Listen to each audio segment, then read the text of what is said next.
우리는 연초를 맞아서 지난 2주 동안 특별 새벽 기도회를 하였습니다. 십계명 속에 담긴 복음이라고 하는 주제로 우리가 말씀을 나누었습니다. 계명하면 무엇인가 억압적이고 부담스러운 것처럼 느껴지는데 사실 십계명이라고 하는 것은 그렇게 억압적이고 부담스러운 것이 아니라 우리에게 참 행복을 원하시는 하나님께서 그 행복에 이르는 길을 가르쳐 주신 것이 바로 십계명이다. 이러한 말씀을 나눈 거죠. 우리가 이런 사람이 있다고 합시다. 교회는 제대로 나오지 않는데 십계명대로 살아간다면 어떨까요? 사실은 그런 사람을 가정하는 것은 논리적으로나 가능하지 현실적으로는 어렵지만 그렇게 된다면 어떻게 되겠습니까? 그러면 그 사람은 상당히 행복한 사람을 살아가고 있을 거예요. 그런데 반대로 교회는 제법 나오는 것 같은데 십계명과는 전혀 상관없이 십계명에 위반되는 그러한 삶을 살아간다면 그 사람의 삶은 어떻게 되겠습니까? 굉장히 문제가 많겠죠. 실패로 끝날 수밖에 없다. 그러니까 십계명이라고 하는 것은 뭐냐? 우리들이 어떻게 하면 이 세상을 잘 살아갈 수 있는가? 그리고 어떻게 하면 행복에 이를 수 있는가? 그것을 가르쳐 주시는 공개된 비밀이 십계명이다. 만약 여러분 우리가 행복하기를 원한다면 십계명의 삶을 살아가시기를 바랍니다. 거기에 행복에 이르는 길이 있어요. 근데 이 십계명의 첫 번째 계명은 뭐냐면 우리 한번 출애굽기 20장 3절을 보면 이렇게 말하고 있잖아요. 너는 나 외에는 다른 신들을 내게 두지 말라. 이거 첫 번째 계명입니다. 열 번째 계명은요. 내 이웃의 집을 탐내지 말라. 이런 거예요. 그러니까 1계명과 열 번째 계명, 10계명은 눈에 보이지가 잘 않는 계명이에요. 다른 계명들은 눈에 잘 보입니다. 도둑질하지 말아라. 거짓 증거하지 말아라. 이런 부분들, 이런 것들은 눈에 상당히 그래도 보이는데 이건 눈에 잘 안 보이는 거다. 그러면 뭐냐? 이거는 마음의 동기와 중심을 다루는 계명이다 하는 걸 알 수 있어요. 그러니까 밖으로 드러난 거는 웬만큼 사람이 할 수 있습니다. 그런데 안에 있는 것은 훨씬 어려워요. 그리고 훨씬 중요합니다. 왜냐하면 모든 것들은 사실은 마음에서부터 비롯되거든요. 그래서 마음을 잘 먹으면 인생이 잘 풀리게 되고요. 마음이 꼬여 있으면 인생이 꼬이게 될 수밖에 없습니다. 그래서 매사가 마음 먹기에 달려 있다. 이런 말들 우리가 자주 하잖아요. 우리 자녀가 어떤 문제를 만나 가지고 너무 힘겨워하면 그렇게 힘겨워하지 말아라. 아예 그냥 질려 가지고 그 문제에 도전을 하지 못하면 엄마나 아빠가 그렇게 조언을 합니다.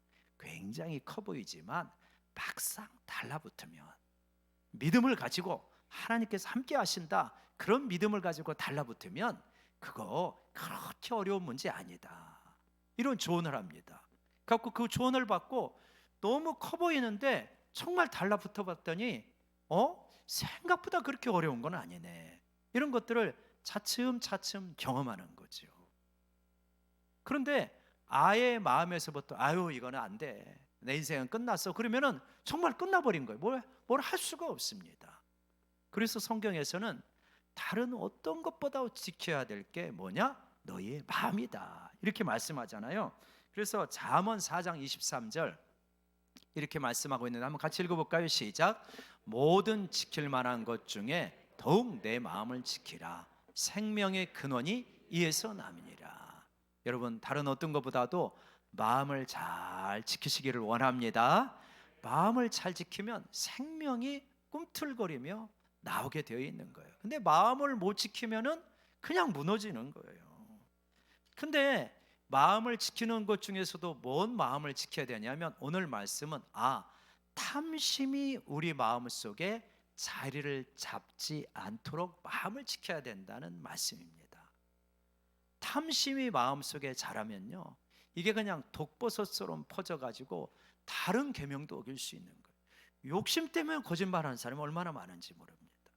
욕심 때문에 간음해 나가고요, 심지어는 욕심 때문에 살인까지 이르는 경우도 있지 않습니까? 탐심이 문제예요. 욕심이 잉태한즉 죄를 낳고, 죄가 장성하면 사망을 낳습니다.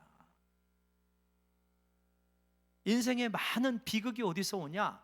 욕심, 탐심에서 오는 거예요.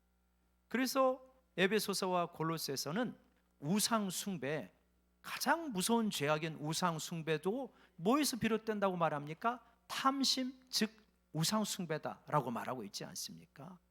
탐심이 가벼운 게 아니라는 거예요. 탐심 때문에 우상 숭배까지 나가고 다른 계명들 어기는 근본적인 동기가 탐심에 있다는 거예요. 욕심에 있다는 거예요. 그래서 여러분, 나의 불행은 어디서 시작되냐? 이렇게 정리해도 틀림이 없어요. 탐심에서 비롯된다. 한번 따라오겠습니다. 나의 불행은 탐심에서 비롯된다. 요거만 잘 관리하면 불행해지지 않는다니까요. 욕심이 가득해가지고 하나님께서 상당히 주었는데도 불평하는 사람들이 있어요. 매사가 불평이야. 그리고 그냥 자족이 없이 여러 가지를 탐하다가 인생을 힘겹게 살아가는 사람들이 많습니다. 인상적인 영화의 장면들 여러 가지가 있는데, 그 중에 하나가, 저는 옛날에, 지금부터 한 20년도 더 된 영화죠, 타이타닉 있잖아요. 타이타닉의 배가 침몰해 갈 때 다양한 인간 군상들이 나옵니다. 근데 멋지게 신사복을 입은 사람이 있었는데, 그 사람이 이 배가 침몰해 가니까 거기 부유한 사람들이 많이 타가지고 황금 덩어리, 황금 바 있잖아요, 요만한 거, 황금 바를 이 사람이 잡은 거예요. 그래가지고 그거를 호주머니에다 막 다 놓고 수영해서 나오려고 하는 거예요.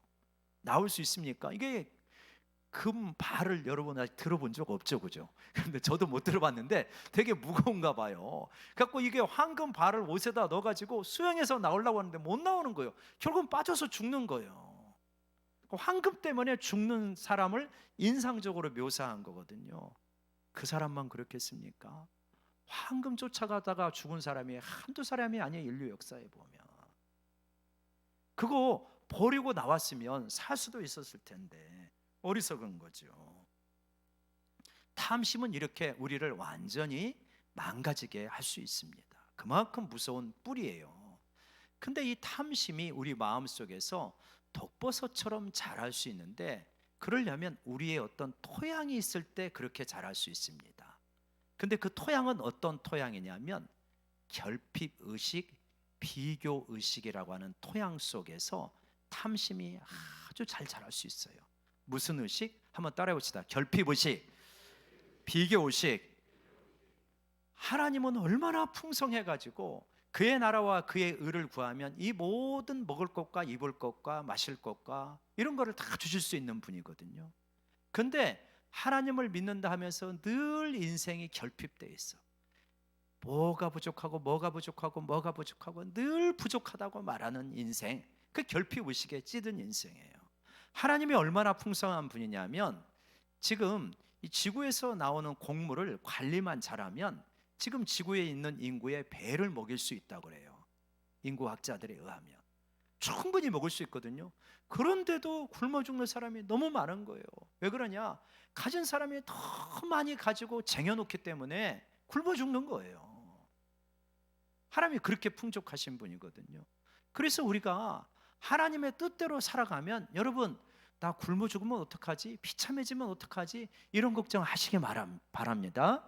하나님은 충분하게 그의 나라와 그의 의를 구하면 이 모든 것을 챙겨주실 수 있는 분이 하나님이심을 믿으시기 바랍니다. 근데 막 결핍의식으로 늘 걱정이 많아. 그래가지고 쟁여놓지 않고는 안심이 안 돼서 더 많이 이런 사람이 많습니다. 그런가 하면 비교의식, 이게 참 우리를 불행하게 만드는 거거든요. 그냥 나는 하나님께서 나를 부르신 소명의 길을 가면 되는데 그러지가 않고 늘 비교를 하는 거예요. 늘 비교를. 뭐 학생 때는 성적을 비교하고 또 하이틴 때는 그냥 외모를 비교하고 대학을 비교하고 직장을 비교하고 차를 비교하고 아파트 평수를 비교하고 아무튼 끝없이 비교하다가 인생을 누리지 못하고 망가뜨리는 경우들이 얼마나 많습니까? 마귀가 우리에게 심어준 교묘한 책략이죠. 그래서 비교하면서 내가 부족하다고 열등하다고 느끼기 때문에 더 많은 것을 가지면 저 사람보다 나아질 수 있고 내 존재감도 더 커질 수 있다고 착각하면서 살아갑니다. 여러분, 내가 더 많이 소유하고 저 사람보다 앞서가면 내 가치가 있는 겁니까? 나보다 훨씬 뛰어난 사람이 또 등장하잖아요, 앞에. 안 되는 거죠. 우리의 가치는 소유에 있는 것이 아니라 비교에 있는 것이 아니라 하나님의 사랑에 있다는 것을 붙드시기 바랍니다. 이 세상은 우리 가치가 네가 얼마나 많이 소유했어? 네가 얼마나 많이 성공했어? 그거로 자꾸 측정을 하지만 하나님은 아니라 그래요. 너의 가치는 내가 너를 사랑하는 데 있어. 이렇게 말씀하시거든요. 그래서 우리가 좋아하는 말씀이 있잖아요. 스바냐서 3장 17절 말씀. 이렇게 말씀하십니다. 한번 읽어볼까요? 시작. 너의 하나님 여호와가 너의 가운데에 계시니 그는 구원을 베푸실 전능자이시라. 그가 너로 말미암아 기쁨을 이기지 못하시며 너를 잠잠히 사랑하시며 너를 말미암아 즐거이 부르며 기뻐하시리라 하니라. 아멘. 이거 다들 좋아하시는 말씀이고 저에게도 사연이 있는 말씀인데 제가 한두 번 말씀드렸던 것 같아요. 직장을 다니다가 그만두고 방송국 PD가 되겠다고 그래갖고 나와가지고 시험을 봐가지고 떨어졌어요. 그리고 떨어져가지고 그래가지고 이제 고시원에서 쓸쓸한 밤을 보내는 거죠. 그러면서 인생의 루저가 되는가 보다. 이제 그렇게 생각을 하면서 이렇게 탄식을 하고 하늘이 꺼져라 땅이 꺼져라 한숨을 쉬고 있는데 오래전에 불렀던 찬양, 그때도 오래전에 불렀으니까 저 찬양이 굉장히 고전적인 찬양이에요. 그죠? 너의 하나님 여호와가 너의 가운데 계시니 그러면서 찬양이 나오는데 그가 너로 인하여 기쁨을 이기지 못하신다는데 눈물이 펑펑 쏟아지는 거예요. 아니 나같이 이렇게 시험도 떨어지고 이제는 직장도 그 좋은 직장 그만두고 왜 나왔을까 탄식하면서 그런 사람한테 하나님께서 뭐라고 하냐면 내가 너로 인하여 기쁨을 이기지 못할 정도로 너를 사랑해. 그러니까 너 그렇게 한숨 쉬지 말아라. 그런 음성처럼 들리는 거예요. 지금 그때 청년 시절에 저 같은 분이 계시다면 우리 주님께서 여러분 한 사람 한 사람으로 인하여서 기쁨을 이기지 못하신다는 것을 믿으시고 이 말씀을 마음속에 새기시기 바랍니다. 내가 얼마나 성취했느냐, 얼마나 앞서가느냐, 얼마나 풍요로운가 아니라니까요. 이게 하나도 없어도 내 존재 자체로 인하여서 기쁨을 이기지 못하실 정도로 나를 사랑하신다는 거예요. 여기에 우리의 가치와 인생의 의미가 있습니다. 여러분 믿습니까? 이거 붙드셔야 됩니다. 여러분 또한 이 우리 마음속에 이러한 결핍의식과 비교의식 때문에 탐심을 자극받는 그러한 내적인 문제가 있는데 외부에도 있어요. 외부는 우리가 살아가고 있는 이 자본주의 시대라고 하는 것은 하나님 말고 신이 분명히 있습니다. 그것이 있으면 행복해지고 그것에 충성을 다 바치고 그것을 위해서 목숨까지 바칠 수 있는 게 신이에요, 여러분. 그게 뭡니까? 그게 자본주의의 신은 황금이에요. 돈입니다. 신으로 섬기고 있어요. 이 세상에는 이 하나님 말고도 이 돈의 숭배자들이 얼마나 많습니까? 그걸 위하여 밤잠을 안 자잖아요. 그것만 있으면 내가 행복하다고 생각을 하거든요. 그것이 없어서 내가 불안하다고 느끼는 거예요. 그것 때문에 내 인생을 다 불살릴 수 있다는 신도들이, 열광적 신도들이 세상에는 세고 셌어요. 그리고 이 돈이라고 하는 종교를 선포하고 전도하는 그런 것이 텔레비전 광고로 얼마나 많이 나옵니까? 텔레비전을 켰다 하면 하루에도 수백 번, 수천 번 그 전도를 우리가 받는 거예요. 많은 것을 소유해야만 네가 행복한 인생을 살 수 있어. 많은 것을 가져야만 너의 인생에 의미가 있어. 그러지 않습니까? 그래서 창이 크고 밝은 햇살이 들어오는 넓은 집, 향기가 날리는 한방 샴푸, 고급스러운 SK2 화장품, 소음과 바람이 나오지 않는 휘센 냉장고, 휘센 에어컨, 버튼만 누르면 얼음이 나오는 지펠 냉장고, 넓은 거실에서 춤출 수 있는 최고급 사운드의 오디오, 쫙 빠진 아우디 승용차, 그리고 그거 타고 강변 도로를 가서 탁 치면 나이스 샷. 이렇게 살면은 야, 인생 살만하네. 야, 어깨에 뽕 들어간다. 야, 뭐 이러지 않겠어요? 그러니까 그런 거를 수도 없이 세뇌를 받는데, 야, 탐심을 안 부리고 살아간다? 이거 쉽지 않습니다. 당연한 거예요, 당연한 거. 그런데 그러한 것을 누리기도 어렵지만 설사 거기에 도달했더라도 얼마나 그렇게 행복할까요? 우리는 도달하지 못하지만 간접적인 경험을 하는 사람들을 보면 알 수 있잖아요. 재벌의 후손들이라고 다 행복합니까? 연일 여러 가지 문제로 이 언론 지상에 스캔들로 이렇게 나오는 그런 이야기들도 있고, 연예인들 그렇게 많은 것들을 소유하고 있지만 너무 힘겹게 살아가죠. 우리가 잘 아는 뭐 트롯에서 나왔던, 그래서 아주 인기가 있는 사람도 제가 우리 그쪽 세계를 잘 아는 분에게 들으니까 술이 없이는 잠을 못 잔다 그래요. 아니, 그 정도 인기에 한 번 나가면 막 500만 원, 1000만 원 노래 몇 곡만 불러주면 그렇게 주니까 뭔 걱정이 있겠어요? 근데 그렇지가 않은 거예요. 잠을 못 자. 참, 이런 걸로 우리 마음이 행복해지면 좋겠는데 그렇지 않다는 거예요. 이런 것들은 신뢰하기가 어렵고 우리에게 지속적인 행복을 가져다 주지 못해요. 그래서 본능적으로 압니다. 이것이 나에게 지속적인 행복을 가져다 줄 수 없을 텐데. 근데 그런 것들이 소유가 되지 않아도 우리가 진정으로 풍성할 수 있는 길이 있다는 거예요. 그게 뭡니까? 고린도 후서 8장 9절을 보면, 고린도 후서 8장 9절을 보면 이렇게 말하고 있습니다. 한번 읽어볼까요? 시작.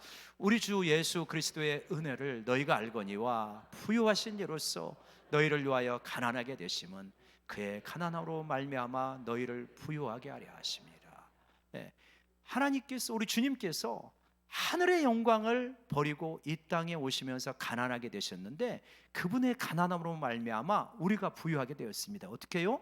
우리에게 필요한 이 땅의 것들도 주시지만 하나님이 소유하고 계시는 그 평강과 기쁨이 우리 것이 되었다는 거예요. 아멘이십니까? 우리가 주님을 믿고 주님과 깊은 연합 속에 들어가면 하나님이 누리셨던 그 영광의 한 부분을 우리가 누릴 수 있다는 거예요. 뿐만 아니라 우주가 얼마나 넓습니까? 이 무한한 우주의 공동 상속자가 되는 거예요. 우리 예수 그리스도와 더불어서 공동 상속자가 된다고 말씀하시는 거예요. 여러분, 우리가 소유하는 것은 우주에 비하면 정말 이게 뭐 그 차이라는 게 얼마 되지도 않잖아요. 그러지 않습니까? 참 이렇게 사실 우리가 조금만 비행기를 타고 돌아서 보면 그 뭐 집이 대단한 것 같지만 다 성냥갑보다도 작죠. 이렇게 만약에 우주 비행선을 타고 지구를 벗어나고 태양계를 이렇게 벗어난다면 이 지구라는 거는 제대로 보이지도 않는 한 점이잖아요. 그런데 그냥 거기서 강남 산다고 어깨 뻐길 이유가 별로 없는 거죠. 우주 속에서는 점도 안 되는 건데. 근데 그 우주를 누가 만드시고 지금도 붙들고 계시는 거요? 우리 주님이 붙들고 계시다는 거예요. 그분과 같은 위협을 받을 분이 바로 우리들이라는 거예요. 그러니 이 땅에 조금 없다고 그걸로 주눅들 필요도 없고, 그것 때문에 루저라고 실패자라고 생각할 필요는 더더욱 없다. 하늘의 풍성함을 소유하시기를 바랍니다. 세상의 메시지를 자꾸 받고, 그 다음에 내면 속에 결핍의식과 비교의식에 시달리고, 또 우리의 속성을 잘 아는 마귀는 우리를 계속 공격합니다. 너희 대적 마귀가 우는 사자와 같이 두루다니며 삼킬 자를 찾는데 어떻게 삼키냐? 탐심을 자극해가지고 삼키는 거예요. 어떻게 처음 사냥물도 그랬잖아요. 하와에 가가지고 선악과 먹어봐라, 네가 하나님같이 될 수 있어. 탐심이 확 일어나가지고 선악과 따먹으면서 망해가지고 쫓겨난 거 아닙니까? 오늘도 똑같아요. 마귀가 불화살을 탁 우리 마음을 향해 쏩니다. 그게 뭐냐? 탐심이에요. 탐심. 더 많이 갖는다면, 심지어 들키지만 않고 제재만 안 받는다면 남의 것을 빼앗아서라도 내가 풍성해지겠다. 아니, 러시아가 그러잖아요. 남의 것을 빼앗아서라도 우리나라가 부강해지겠다. 뭐 그런 게 세계 역사 아닙니까? 이 탐심 때문에 결국은 망하게 되어지는 일들이 있는데, 제가 금요일 날 새벽 예배 때 흰 코끼리 이야기를 했습니다. 태국의 왕실에서는 아주 미운 신하가 있잖아요. 그러면 흰 코끼리를 하사를 하는 거예요. 왕실에서 받은 흰 코끼리입니다. 그럼 어떻게 될까요? 잘 관리해 줘야 되는 거예요. 매일 목욕시켜야 되는 거예요. 그 다음에 빗질해 줘야 되는 거예요. 코끼리. 중요한 거는 매일 먹여야 된다는 거예요. 아니, 코끼리 비스켓이잖아요. 밥을 몇 그릇 먹으면 걔가 만족해 하겠습니까? 얼마나 많이 먹겠어요. 그러니까 그 코끼리를 병들면 안 되고 죽으면 안 되니까 그 코끼리 건사하다가 먹이다가 집안이 망해버리는 거예요. 탐심이 똑같아요.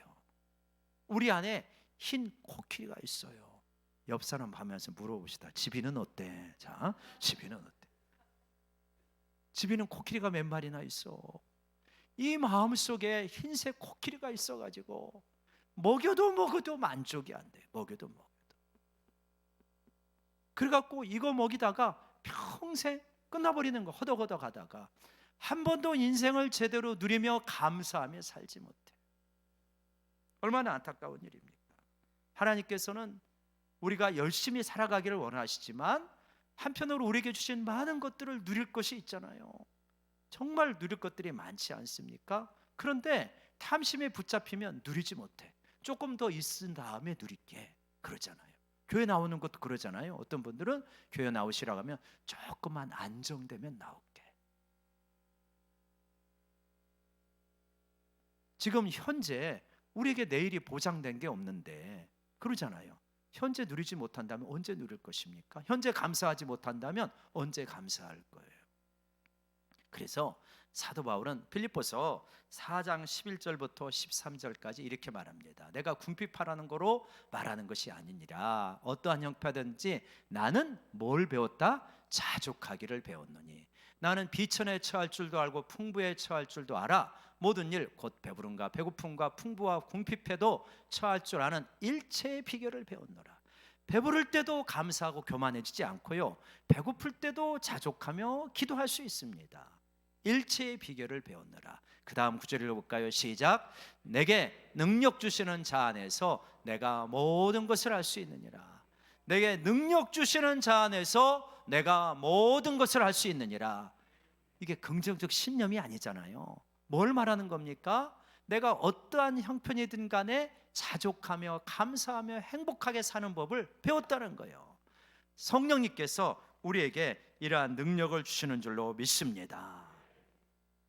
그래서 마음을 지키는데 어떻게 지냐? 탐심으로부터 마음을 지켜야 된다라고 하는 것입니다. 그런데 탐심 물러가라 하면 여기가 마음이 깨끗하게 중립지대가 됩니까? 안 그렇습니다. 그 마음에 중립지대가 없어요. 우리 마음속에는 갈망이 있는데 이 갈망이 물질을 탐하든지 아니면 다른 것을 탐해야 되는 거예요. 술을 끊기를 원하면 술을 안 먹어야지 라고 하는 것이 아니라 다른 거를 배불리 먹어야 되잖아요. 우유를 배불리 먹든지 이온 음료를 배불리 먹든지 그래야 되지 않습니까? 그런 것처럼 물질을 탐하지 않으려면 뭔가 갈망하는 것이 채워져야 됩니다. 우리 마음속 갈망하는 게. 그게 뭐냐면 물질은 일시적이고 너희를 속이는 거지만 영원한 것이 있다는 거예요. 영원한 것. 그 영원한 것이 무엇입니까? 영원한 존재입니다. 그래서 물질을 갈망하는 것이 아니라 하나님을 갈망하라 라고 성경은 우리에게 가르쳐주고 있습니다. 물질에 부유한 것이 아니라 하나님에 대해서 부유해라 라고 하는 거죠. 누가복음 12장에 보면 오늘날 많은 사람들이 부러워하는 부자가 나옵니다. 이 사람이 농사를 줬어요. 태풍이 들었습니다. 그래가지고 뭐라고 계획을 세우냐면 이렇게 세웁니다. 자, 지금 창고가 너무 좁네. 이거 헐어버리자. 그리고 지금보다 몇 배가 되는 큰 창고를 짓자. 거기다가 이 추수한 거를 다 저장해 놓고 몇 년 동안은 아무 걱정 없이 먹고 마시자. 세상에 내 처지가 누구 못지않게 행복하구나 하면서 배를 두드리고 있는데 하나님께서 하늘에서 하신다는 거예요. 왜요? 야, 이 어리석은 사람아, 오늘 내가 네 영혼을 거두어 드릴 텐데 그러면 네가 쌓아둔 것이 누구 것이 되겠느냐, 이 말씀을 하시잖아요. 그러면서 주님께서 이렇게 이야기를 하시잖아요. 누가복음 12장 21절에서 자기를 위하여 재물을 쌓아두고 하나님께 대하여 부유하지 못한 자가 이와 같으니라. 그래서 하나님께 대해서 부유하지 못하고 이 땅에 쌓아두기만 하면은 영혼을 하나님께서 거두어갈 때 후회의 막급이구나, 이걸 말해주지 않습니까? 사실 근데 이 이야기 전까지만 하더라도 다 부러워하는 사람이잖아요. 오늘날로 비유하면 어떤 사람입니까? 정말 주식 대박이 터진 거예요. 암호화폐 대박이 터진 겁니다. 그래가지고 몇백만 원 넣었더니 막 몇억이 되었고, 몇억을 넣었더니 몇십억, 몇백억이 되었네. 아무 걱정 없다 나는. 혹시라도 오늘 네 영혼을 거두어가면, 혹시라도 너에게 치명적인 질병이 생기면, 혹시라도 큰 사고가 나면, 너의 가족 가운데 아주 어려운 일이 생기면 무슨 의미가 있냐, 이 얘기 하시는 거 아니겠습니까? 그러나 하나님께 대해서 부유한 자는 다릅니다. 우리가 은혜가 충만할 때는 어떤 마음이 듭니까? 하나님, 모든 것이 좋사오니, 여기 있어도 좋고 지금 나를 부르셔도 좋사오니 나는 주님 앞에서 영생을 누리며 영원히 주님을 기뻐하며 행복하게 주님 안에 머물겠습니다. 이렇게 솔직히 고백이 나오잖아요. 아멘이십니까? 우리가 그런 게 형식적인 고백이 아니라, 입술의 고백이 아니라 정말 그렇게 느끼는 거예요. 여기 있어도 좋고 데려가셔도 좋사오니. 사도 바울은 뭐라고 말합니까? 나는 차라리 주님께서 데려갔으면 좋겠다. 내가 진짜 원하는 거 그거라는 거. 그러나 너희들을 위하여 내가 여기 있는 것이다 라고 이렇게 말하지 않습니까? 은혜가 그만큼 충만한 거죠. 물질은 하나님께서 우리에게 필요했기 때문에 주신 것이고, 우리가 잘 관리하면 굉장히 복된 것입니다. 그리고 풍성해가지고 선하게 사용하고, 또 우리의 성장이라든가 자녀들의 성장을 위하여서 적절하게 이렇게 교육하고 줄 수 있다면 복된 것이죠. 하나님의 축복이죠. 그러나 이제 이것이 탐심이 되어질 때 문제가 된다, 이런 말씀을 드리고 있는 것입니다. 하나님에 대해서 부유하고 하나님으로 충만하기를 원하는 것, 이것이 우리의 대안이라고 지금 말씀드렸습니다. 뭘로 부유하자? 하나님으로 부유해지자. 하나님으로 부유해지자. 하나님으로 부유하면 참 행복이 밀려오게 됩니다. 제가 지난 수요일에도 잠깐 말씀을 드렸는데, 화요일 날 우리 유초동부 동계 캠프에 가서 참 같이 행복한 시간을 잠깐 가지고 왔어요. 우리 선생님들이 동계 휴가를 캠프에 내고, 그리고 예약이 있는데도 몇십만 원의 손해를 감수하면서 가고, 일도 중단하면서 가고, 학원도 잠시 닫고 가고, 이러한 선생님들이 모여가지고, 그러면서 경제적으로는 상당한 손실이 있지만 얼굴 표정들이 정말 행복하더라고요. 왜요? 하나님에게 가까이 나가면 이상하게 하나님은 우리 마음속에 기쁨과 평강을 넘치게 부어주십니다. 하나님 그렇게 되어 있어요. 우리가 특세를 하면서 몸은 피곤하잖아요. 그런데 이상하게 기쁨이 있습니다. 하나님께 가까이 가면 기쁨의 원천이 하나님이시기 때문에 분수에 가까이 가는데 어떻게 물보라에 앉아줄 수 있겠어요? 하나님에게 가까이 가면 그냥 그렇게 기쁨과 평강이, 사랑이 우리 마음속에 스며들어옵니다. 할렐루야. 이 역사가 우리 모두에게 있기를 원합니다.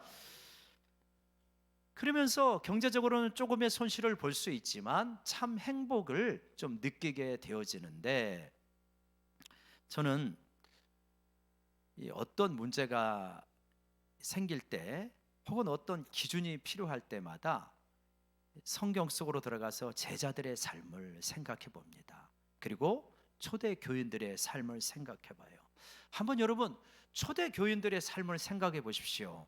그들은 우리보다 믿음 생활하기가 아주 쉬웠다? 아니죠. 굉장히 어려운 부분들이 많았어요.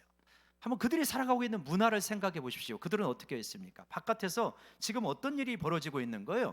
교회 바깥에서 어떤 일이 벌어집니까? 한번 여러분 이런 분도 있을 거예요. 분명히 주일날은 하나님이 계신 것 같아. 월요일날 학교에 갔더니, 월요일날 세상에 갔더니 하나님이 없는 것 같아. 너무 하나님 없이 세상이 잘 돌아가. 그런 거 느끼시죠? 주일날은 분명히 하나님이 계신 것 같은데 월요일날부터 보니까 하나님이 없이, 하나님 이야기 꺼내는 것이 민망스러운 세상에서 우리들이 살아가실 거란 말이에요. 로마 제국도 그랬습니다. 로마 제국에 주일날 모여서 예배를 잘 드리고 나가봤더니 어떠냐면 화려한 문명입니다. 날마다 제국이 확장되어 가면서 전리품이 로마 시내로 가득 몰려오는 거예요. 노예들이 끌려오고 화려한 축제가 있습니다. 그래서 연극 무대에는 사람들이 몰려들어 가지고요, 아주 재능이 있는 연극 배우들의 연극을 보면서 웃고 웁니다. 그리고 머스름하게 조명을 밝혀두고 그러면서 거기서 음탕한 연극을 벌이는데 그걸 보면서 사람들은 흥분을 하면서 좋아합니다. 때로는 원형극장에서 그 시대에 가장 용맹한 사람들이 목숨을 걸고 검투사의 경기를 합니다. 그걸 보면서 사람들은 환호하면서, 사람의 목이 베어져 갈 때 환호하면서 흥분합니다. 몇만 명이 그렇게 살아가죠. 로마에서 성공하려면 어떻게 됩니까? 군인이 돼야 됩니다. 군인이 되어가지고 칼을 들고 나가서 저항을 하는 그러한 이 민족들, 우리는 로마의 지배를 받지 않고 살겠다, 까불지 마 하면서 베어버립니다. 많이 베면 별수록 성공에 도달하게 되어집니다. 그래서 그리스도인들은 이러한 문화에 참여를 안 하는 거예요. 나는 안 하겠다는 거예요. 원형 경기장 안 가고, 음탕한 연극 안 보고, 군인 안 되고, 성공하지 않아도 괜찮다, 가난하게 살아도 나는 문제 없다. 이게 그리스도인들의 문화였어요. 그러니까 로마인들이 싫어합니다. 미워합니다. 미운 가시가 박혔어요. 별개의 종자다라고 미워했습니다. 그러면 이들은 뭐 했습니까? 그런 거에 참여하지 않고 이들은 서로 사랑했습니다. 가난한 자 돌보았고요, 병든 자 돌보았습니다.